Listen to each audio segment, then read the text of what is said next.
இந்த செய்தியை உங்களுக்கு வழங்குவது டைனமிக்.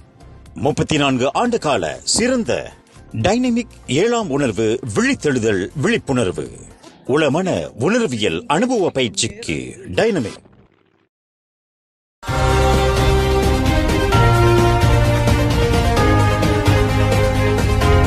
வணக்கம். திசைகளின் 5 மணி செய்திகள்.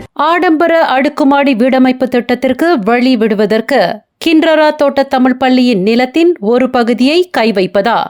பெற்றோர் மற்றும் முன்னாள் மாணவர்கள் எதிர்ப்பு. ஸ்லாங்கூர் மாநிலத்தில் வரலாற்று சிறப்புமிக்க கின்றரா தோட்ட தமிழ் பள்ளியின் நிலத்தில் ஒரு பகுதியை கை வைப்பதற்கு மேம்பாட்டாளர் நிறுவனம் மேற்கொண்டு வரும் முயற்சிக்கு பள்ளி, பெற்றோர் மற்றும் முன்னாள் மாணவர்கள் பலத்த எதிர்ப்பு தெரிவித்துள்ளனர். கின்றரா தோட்ட தமிழ் பள்ளி அருகில் ஆடம்பர அடுக்குமாடி வீடமைப்பு கட்டுமான தளத்திற்கு வழி விடுவதற்கு சாலையை விரிவுபடுத்தும் திட்டத்தில் பள்ளியின் நிலத்தில் ஒரு பகுதியை கை வைப்பதற்கு மேம்பாட்டாளர் நிறுவனம் முயற்சி மேற்கொண்டு வருவதாக முன்னாள் மாணவர்கள் தெரிவித்தனர்.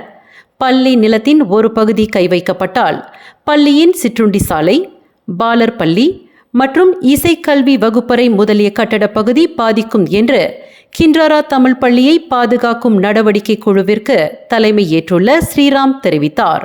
பள்ளி நிலத்தில் கை வைக்கும் மேம்பாட்டாளர் நிறுவனத்தின் முயற்சியை முறியடிக்க இவ்விவகாரத்தில் அரசாங்கம் தலையிட வேண்டும் என்று ஸ்ரீராம் கேட்டுக்கொண்டார். நாட்டின் பழமை வாய்ந்த தமிழ் பள்ளிகளில் ஒன்றான கின்றரா தோட்ட தமிழ் பள்ளி கடந்த 1936ஆம் ஆண்டு நிறுவப்பட்டதாகும். அன்றைய காலனித்துவ ஆட்சியில் தோட்ட மக்களின் கல்விக்காக ஆங்கிலேய தோட்ட நிர்வாகத்தின் ஒத்துழைப்புடன் கட்டப்பட்ட கின்றரா தோட்ட தமிழ் பள்ளி பல்வேறு உருமாற்றங்களை கண்டுள்ளன. புத்தாலிங் பிரடானா மாவட்டத்தில் உள்ள 12 பள்ளிகளில் மிக பழமை வாய்ந்த பள்ளிகளில் ஒன்றாகவும் விளங்குகிறது. இப்பள்ளியில் 700க்கும் மேற்பட்ட மாணவர்கள் பயின்று வருகின்றனர். அன்றைய நாளில் கின்றரா தோட்டம் என்று ஒன்று இருந்துள்ளது. அதில் அதிகமான இந்திய பாட்டாளிகள் தங்கள் உழைப்பை வழங்கியுள்ளனர் என்பதற்கு இன்று சாட்சியாக விளங்குவது கின்றரா தோட்ட தமிழ் பள்ளியும் கோயிலும் ஆகும். இவ்விரு கல்வி மற்றும் சமய தலங்களும் இந்தியர்களின் மரபுடைமை சின்னங்களாகவும் விளங்குகின்றன. இத்தோட்ட தமிழ் பள்ளியின் நிலத்தில் ஒரு பகுதியை எடுப்பதற்கு மேம்பாட்டாளர் நிறுவனம் மேற்கொண்டு வரும் நடவடிக்கைக்கு கின்றரா சட்டமன்ற உறுப்பினரும் புச்சோங் நாடாளுமன்ற உறுப்பினரும் ஏன் எதிர்ப்பு தெரிவிக்கவில்லை என்று ஸ்ரீராம் கேள்வி எழுப்பினார். அப்பகுதியில் எந்த ஒரு மேம்பாட்டு திட்டமாக இருந்தாலும் பொதுமக்களின் அடிப்படை வசதிகள் நிறைந்த இடப்பகுதிகளை கவனத்தில் கொள்ள வேண்டும். இந்த சாலை விரிவாக்க திட்டத்திற்கு எவ்வாறு அனுமதி அளிக்கப்பட்டுள்ளது என்று ஸ்ரீராம் கேள்வி எழுப்பினார். கொண்டோமினியம் வீடமைப்பு கட்டுமான தளத்திற்கு செல்லும் சாலையை விரிவுபடுத்தும் திட்டத்தில் கின்றரா தமிழ் பள்ளியின் நிலத்தில் 8823 சதுர அடி நிலம் பாதிக்கப்படுவதாக அவர் சுட்டிக்காட்டினார். புத்ரஜயாவில் நாளை மறுநாள் சனிக்கிழமை பிரதமர் டத்தோஸ்ரீ அன்வார் இப்ராஹிமிற்கு எதிராக எதிர்ப்பு பேரணி நடத்தப்படும் திட்டத்தை கைவிடுமாறு அதன் ஏற்பாட்டாளர்களுக்கு போலீஸ் துறை இன்று எச்சரிக்கை விடுத்துள்ளது. ராக்யாட் லவான் அன்வார் என்ற தலைப்பில் நடத்தப்படவிருக்கும் பிரதமருக்கு எதிரான அந்த எதிர்ப்பு பேரணியை நாட்டின் நலனை கருத்தில் கொண்டு கைவிட வேண்டும் என்று கோலாலம்பூர் போலீஸ் தலைவர் ருஸ்டி ஈசா கேட்டுக்கொண்டார். இந்த பேரணியை புத்ராஜயா கழகமய வளாகத்தில் பிரதமரின் அதிகாரத்துவ இல்லத்திற்கு முன்புறம் நடத்தப்படுவதாக திட்டமிடப்பட்டுள்ளது. அந்த வளாகத்தில் இது போன்ற சட்டவிரோத பேரணியை நடத்தப்படுவதற்கு நில உரிமையாளர் அனுமதி வழங்கவில்லை. அதேவேளையில் பொது அமைதி சட்டம் 736வது பிரிவின் கீழ் இத்தகைய பேரணி நடத்தப்படுவதற்கு அனுமதி பெற்றிருக்க வேண்டும். குறிப்பாக போலீஸ் துறையிடம் 14 நாட்களுக்கு முன்பு அப்பேரணி தொடர்பான நோட்டீஸ் வழங்கப்பட்டு இருக்க வேண்டும். எந்த ஒரு விண்ணப்பமும் வழங்கப்படாமல் பிரதமருக்கு எதிராக பேரணி நடத்தப்படுவது சட்டவிரோத செயலாகும் என்று ருஸ்டி ஈசா விளக்கினார். மலேசியாவிற்கும் ரஷ்யாவிற்கும் இடையில் நல்லுறவு இருந்து வருகிறது என்ற போதிலும் அந்த நாட்டிற்கு வருகை புரியுமாறு பிரதமர் டத்தோஸ்ரீ அன்வார் இப்ராஹிமிற்கு ரஷ்யா விடுத்துள்ள அழைப்பை மிக கவனமாக திட்டமிட வேண்டும் என்று வெளியுறவு அமைச்சர் முகமது ஹசன் தெரிவித்துள்ளார். தற்போதைய புவிசார் அரசியல் நிலை நிச்சயமற்ற சூழலை கொண்டுள்ளது. இந்நிலையில் ரஷ்யாவின் இந்த அழைப்பை ஏற்பதற்கு முன்னதாக அனைத்து நாடுகளுக்கான நல்லுறவையும் மலேசியா கருத்தில் கொள்ள வேண்டியுள்ளது என்று முகமது ஹசன் குறிப்பிட்டார். அண்மைய காலமாக பிரதமரின் ரஷ்யா வருகை குறித்து நிறைய அழைப்புகள் விடுக்கப்பட்ட வண்ணம் உள்ளன. ஆனால் அதனை மலேசியாவினால் ஏற்றுக்கொள்ள இயலாது என்று நாடாளுமன்ற மக்களவையில் இன்று மச்சாங் MP ஒன் அமட் ஃபைசால் ஒன் அமட் எழுப்பிய கேள்விக்கு பதில் அளிக்கையில் முகமது ஹசான் மேற்கண்டவாறு பதில் அளித்தார். கடந்த மே 31ஆம் தேதி கோலாலம்பூர் புக்கிட் டமான்சராவில் வர்த்தகர் ஒருவரின் வீட்டில் நுழைந்து 70 லட்சம் வெள்ளி பெறுமானமுள்ள பொருட்களை கொள்ளையடித்த லத்தீன் அமெரிக்க பிரஜைகள் 4 உட்பட 8 கொள்ளையர்களை போலீசார் கைது செய்துள்ளனர்.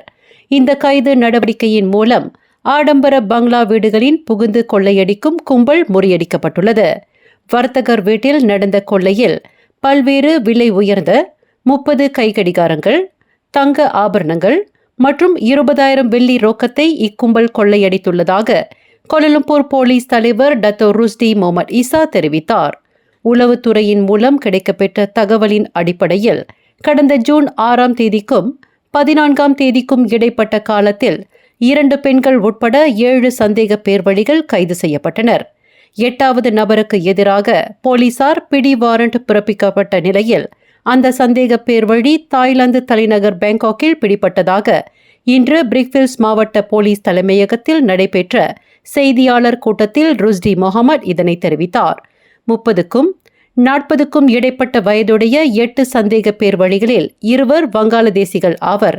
இந்த கொள்ளை சம்பவத்திற்கு தங்களின் புரோடுவா மைவி காரை இவர்கள் வாடகைக்கு தந்துள்ளனர் என்பது விசாரணையில் தெரிய வந்துள்ளதாக அந்த உயர் போலீஸ் அதிகாரி தெரிவித்தார். நேற்று பெய்த கனத்த மழை மற்றும் புயலின் காரணமாக ஸ்லாங்கூர் சப்பாங் மாவட்டத்தில் உள்ள 9 இடங்களில் 30 மரங்கள் சாலையில் விழுந்தன. நேற்று மாலை 6 மணியளவில் கிடைக்கப்பெற்ற அவசர அழைப்பினை தொடர்ந்து சப்பாங் மாநகர் மன்றத்தின் உறுப்பினர்கள் சம்பவ இடத்திற்கு விரைந்ததாக சப்பாங் மாநகர் மன்றத்தின் தலைவர் டத்தோ அப்துல் அமீத் ஹுசேன் தெரிவித்தார்.